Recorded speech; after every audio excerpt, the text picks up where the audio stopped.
Assalamualaikum warahmatullahi wabarakatuh. Perkenalkan, nama saya Putri Wulandari dari kelas 11 TKJ 1. Di sini saya akan menyampaikan tentang kultum adab kepada orang tua, terutama seorang ibu.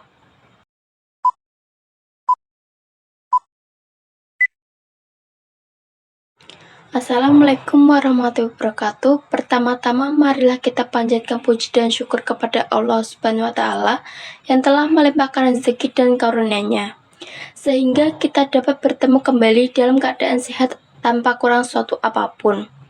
Tak lupa sholawat dan salam kita haturkan kepada junjungan kita Nabi Allah, Nabi besar Muhammad SAW yang telah membawa kita dari zaman jahiliyah menuju zaman Islamiyah.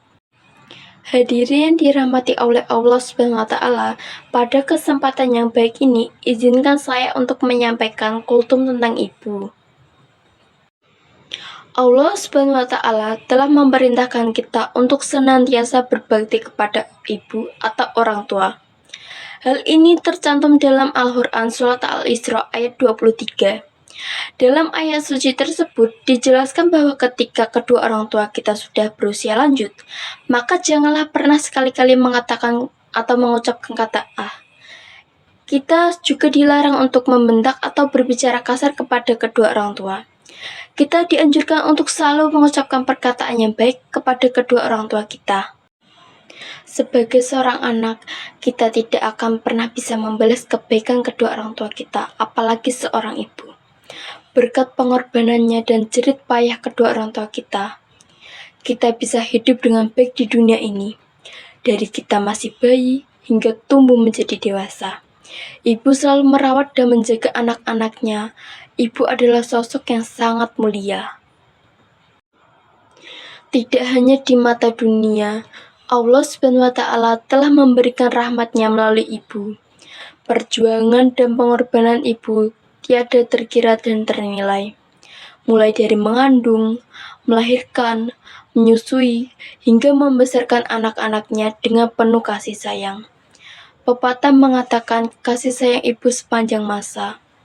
Artinya, kasih sayang yang dimiliki seorang ibu tidak terhingga, karena jasanya itulah kita sebagai anak memiliki kewajiban untuk selalu berbakti dan berbuat baik pada ibu, hingga akhir hayatnya. Hadirinnya dimuliakan oleh Allah Subhanahu wa Ta'ala. Tak cukup bagi kita hanya berbuat baik kepada orang tua, terutama ibu. Sebagai seorang anak yang sudah seharusnya mendoakan mereka. Selagi kita masih diberikan oleh Allah Subhanahu wa Ta'ala kesempatan, bahagiakanlah ibu dan bapak. Muliakanlah kedua orang tua selagi mereka masih diberi umur yang panjang oleh Allah Subhanahu wa Ta'ala. Jagalah ucapan dan perkataan kita kepada ibu. Janganlah pernah menggunakan nada tinggi apalagi berkata kasar kepada mereka. Upaya untuk tidak menolak perintahnya dan jangan mengeluh. Selama orang tua mengajarkan hal-hal yang baik, maka turutilah dan ikutilah. Tak dapat kita pungkiri, dalam kehidupan sehari-hari, ibu didefinisikan sebagai sosok yang galak dan cerewet. Namun, semua itu adalah salah satu wujud kasih sayang seorang ibu kepada kita. Seorang ibu bisa melakukan apa saja yang hanya untuk membuat anak-anaknya merasa bahagia. Hadirin yang dirahmati oleh Allah Subhanahu wa Ta'ala, semoga kita menjadi anak-anak yang selalu berbakti dan berbuat baik kepada kedua orang tua kita, terutama seorang ibu. Sekian kultum yang bisa saya sampaikan. Mohon maaf apabila terdapat kekurangan dan kesalahan. Sejatinya kesempurnaan hanya kepunyaan Allah Subhanahu wa Ta'ala. Akhirul kalam. Wassalamualaikum warahmatullahi wabarakatuh.